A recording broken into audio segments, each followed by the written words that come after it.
Kırgız Respublikası Prezidenti, Uraldı Güçlerdi Başkı Kolbaşçısı, Ulutluk Gvardiyanın Özdük Kuramı, Mayramdık işçarada ötkörüğü tizildi. Ulutluk Gvardiyanın Kolbaşçısı, Gvardiyanın Polkovnigi Irgeshev.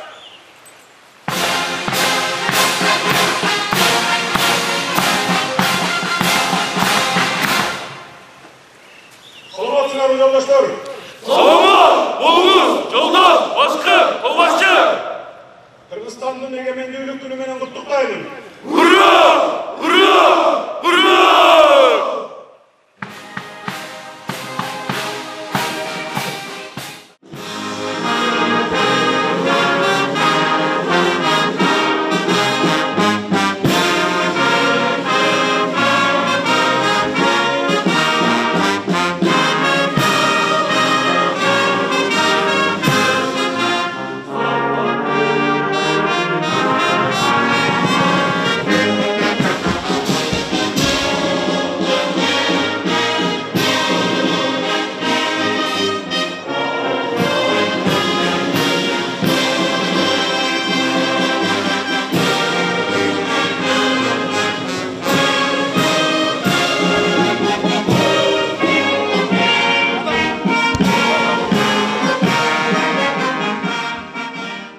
Урматтуу Кыдырда арыган кыргыз журтчулугу, ордолуу, оштун, уюткулуу, улуу журту, кымбаттуу жалпы кыргызстандыктар, кадырлуу меймандар. Бүгүн кыргызстандыктар үчүн, алыс жакында жүргөн мекендештер үчүн улуу күн. 31 август Кыргыз Республикасынын көз карандысыздык күнү. Кылымдарды карытып келген улуу кыргыз журтчулугун эгемендик күнү менен Кыргызстандын экинчи борбору атыккан Сулайман тоосу, Ак Бура дарыясы менен белгилүү болгон кадимки улуу жибек жолунун боюндагы кереметтүү Ош шаарынан куттуктап, сыймыктанып турам. Баарыңыздарды көз карандысыздык майрамы менен чын дилимден куттуктайм.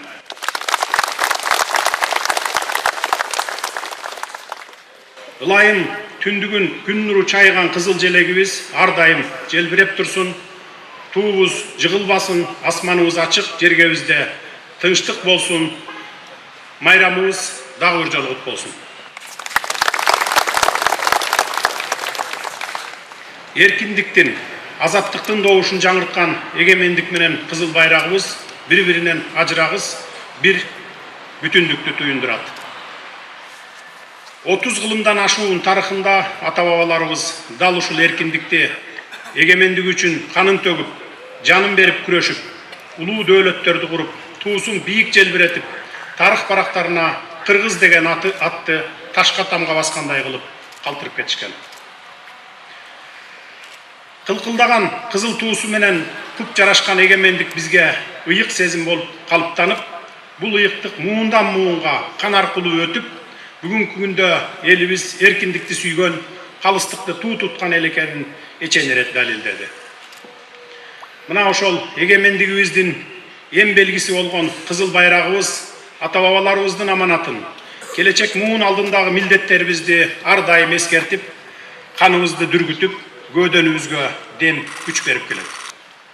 Ошондуктан бүгүнкү күндө мекенчилмин деген ар бир кыргызстандык атуул өлкөбүздүн көз карандысыздыгын, мамлекетибиздин бүтүндүгүн, эл журтубуздун ынтымагын коргоону ыйык милдет деп билиши керек.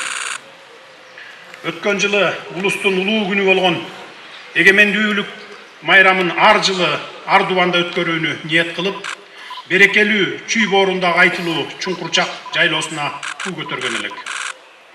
Быйыл болсо мындай сыймыктуу иш 3000 жылдан ашуун тарыхы бар Фергана өрөөнү жана жалпы эле Борбор Азиядагы байыркы шаарлардын катарында турган ордолуу Ош шаарында касиеттүү Сулайман тоонун астанасында жүз берип отурат. Кудай буйрса, өлкө биримдигин чыңдоого багытталган бул иш-чара аркылуу эгемендигибизди даңктап, даңазалоону жакшы салтка, мыкты саамалыкка айлантып отурабыз. Табият менен таттуу мамиледе жашап келген кыргыз эли населинде аскар тоолорду эңсейт, бийиктикти самайт, улуулукка таазим кылат. Ошондуктан кыргыз эли кылымдар бою ала тоосун мекендеп, аны көздүн карагындай сактап келе жатса, кээде ала тообуз бизди сактап келе жаткандай туюлат. Бүгүн биз байыркы мезгилдерден азыркы күнүбүзгө чейин мамлекеттин эгемендигинин эн тамгасына айланган кызыл туубузду дал ушул улуулукту, бийиктикти символдоштурган Сулайман тоонун астанасына 60 метрлик бийиктикке көкөлөтүп жатабыз. Бир туунун астына башын бириктирген биримдиктүү элибиздин келечеги кең болсун. Байрагын бийик желбиретип, ынтымагын арттырып, өнүгүүгө бет алган калың журтка айланалы. Ардактуу агайын туугандар, биз жалпы кыргызстандыктар Ордолуу Ош шаары менен ар дайым сыймыктанабыз.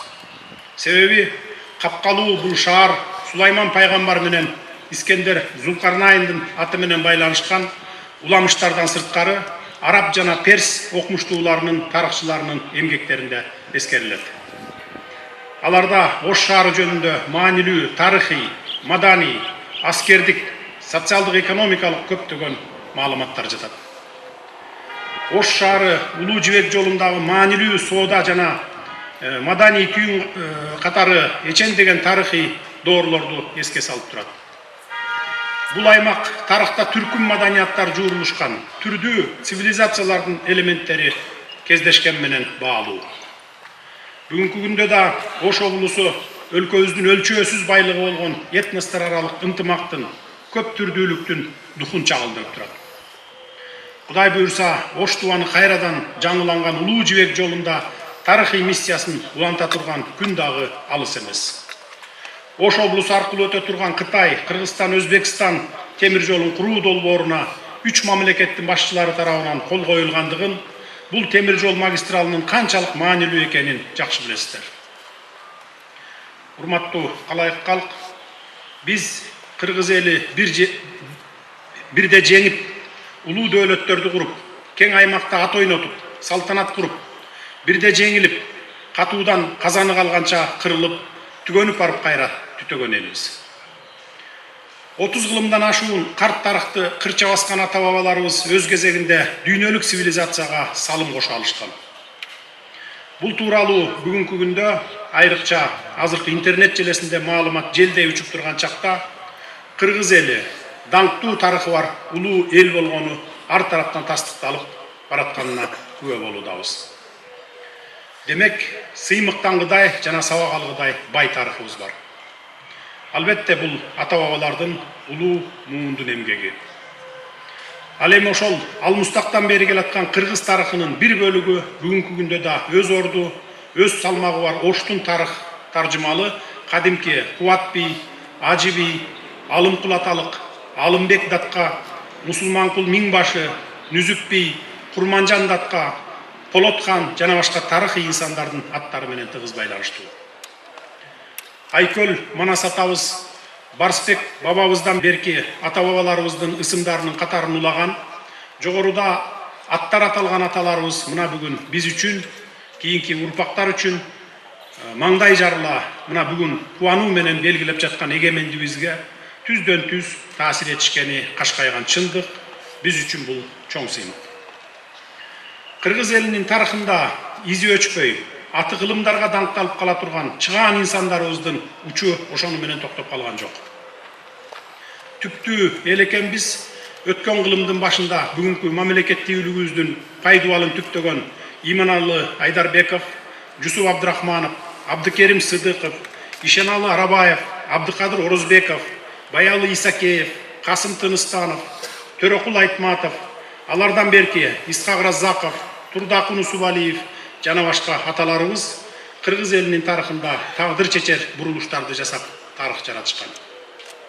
Кыргыз байрагын алгалатууга, кыргыз мамлекеттүүлүгүн түптөп өнүктүрүүгө өмүрлөрүн арнашкан. Урматтуу мекендештер, алыс жакында жүргөн журтташтар, бүгүн элибиз кубана турган дагы бир жакшы жаңылыкты жарсала кетейин. Кыргыз мамлекетинин көз карандыстык майрамынын урматына жогоруда аттар аталган асыл инсандардын жолун улаган көрүнүктүү мамлекеттик саясий ишмер аталарыбыз Насирдин Исанов менен Абды Сүйөркуловго Кыргыз Республикасынын баатыры деген жогорку наамды ыйгаруу боюнча чечим кабыл алды.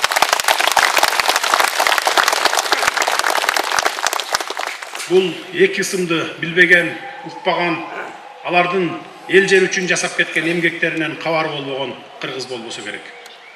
Атыгүл бул эки ысым коңшу мамлекеттер менен кошо ошол кездеги союздаш республикалардын баарына маалым болгон. Ар бир муундун ичинен элдин жүзүн, тагдырын, болмушун аныктай турган, жаркын келечекке багыттай турган атуулдар чыгат экен. Мен бул агаларды кыргыз элинин тарыхында тагдыр чечүүчү саясий мезгилдерде өлкөнү өнүктүрүү жолунда көрүнүктүү из калтырган инсандардын катарын толуктап турат деп ишенимди айта алам. Урматтуу мекендештер, уучубуз кур эмес экен, улуу элдин урпактары экенибизди ушундай адамдар тастыктап келет. Башкача айтканда, жаратман эл экенибизди ак эмгеги, асыл нарк дөөлөттөрдү жаратуу менен далилдеп берген баатырларыбыздын иши уланууда. Эмки маселе, урматтуу замандаштар, биздин муундун өкүлдөрүндө. Ар бир муундун өз миссиясы, аткара турган оз уйпасы болот. Андан улам тарых биздин муундан эмнени күтөт? Кыргыз тарыхына кандай салым кошобуз? Өткөндүн эмнесин чандыкта, жаңыдан эмнени таптык? Кай багытта кантип өнүгөбүз? Кийинки тарыхты кандай жаратабыз? Кийинки муунга эмне таштай алабыз? Мына ушундай тариздеги омоктуу соолдор баарыбызды ойлонтууга тийиш. Баарыбыз акыл калчап, терең ойлонуп, олуттуу мамиле кыла турган оз уйпа ушул. Азыр эми өлкөдө күрдөөлдүү иштер жүрүп, жаркын келечекке жасаган кадамдарыбызга азын-оолак токтоло кетейин. Бүгүнкү күндө рухий жардылыктан арылып, билимге умтулган жаштарыбыз, мамлекет мага эмне кылып берет дебей, мен мамлекетиме эмне кыла алдым деген көз караштарды жарандарыбыз, эчен деген кылымдарды башынан өткөргөн элибиз ушул күнгө нарк насили менен жеткенин аңдап түшүнүп, өзөгүн издеп, рухий дөөлөттөрдү даңазалаган ер азаматтарыбыз, тарыхы тереңде жаткан элдин тамыры кенен жайылсын деген жаратман замандаштарыбыздын саны өсүүдө. Алакандай эл аталып, башка чукак журт элек. Мынакей 7 миллионду калк болдук. Кудайга шүгүрчүлүк дешибиз керек. Кыргыз 7 санына өзгөчө маани берген, төлгө тартып жакшылыкка жорган. Элибиз бөөдө кырсыктан сырткары болуп, көбөйүп өсө берсин, 7 миллион калкыбыз 70 миллионго жетсин.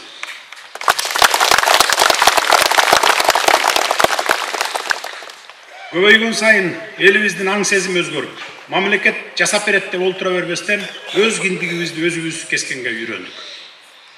Мамлекет боло албайсыңар дегендер менен өчөгүшө, мүдөөсү бекен мулуттар менен атаандаша жашаганды үйрөнө баштадык. Эң ириде өлкө коопсуздугу турат эмеспи? Ааламдашуу доорунда күч үстөмдүк кылып турган мезгилде аскердик күч кубатыбызды арттырып, коргоонуу мүнөзүндөгү мамлекеттин аскер коопсуздугун камсыздоого багыт алган аскердик доктринаны кабыл алдык. Жогоруда белгилеп өткөнүмдөй, Кытай, Кыргызстан, Өзбекстан темир жолун курууга белсенип, мамлекетибиздин дүйнө жүзүнө кулачын жайууга жол ачылып олтурат. Жол демекчи, мамлекеттин экономикасынын күрөө тамырына айланган жол тармагындагы реформалар башталды.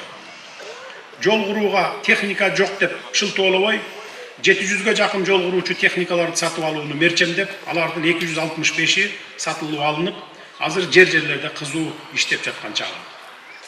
Өзгөчө кырдаалдар министрлигине тик учактар, куткаруучу техникалар алынды.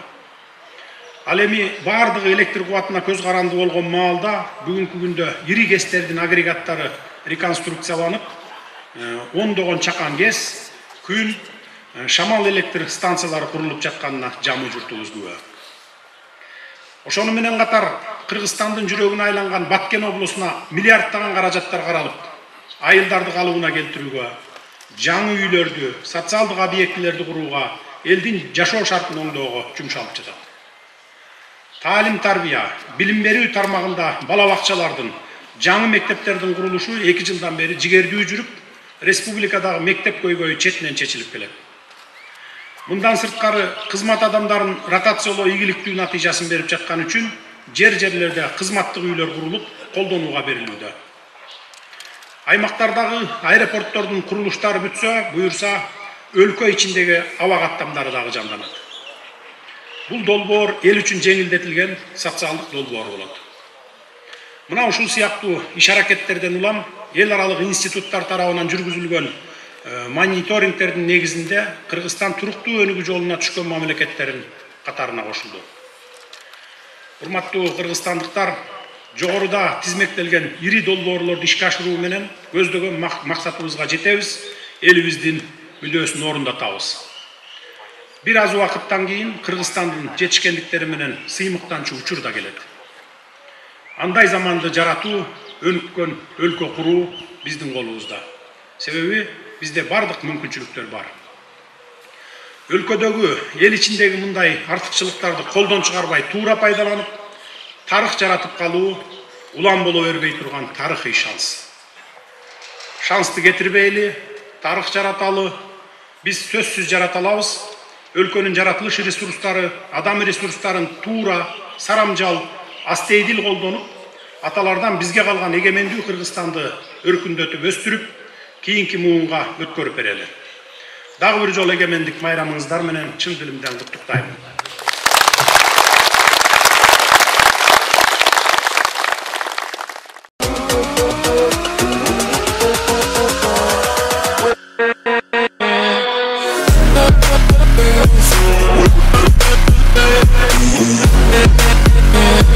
We'll be right back.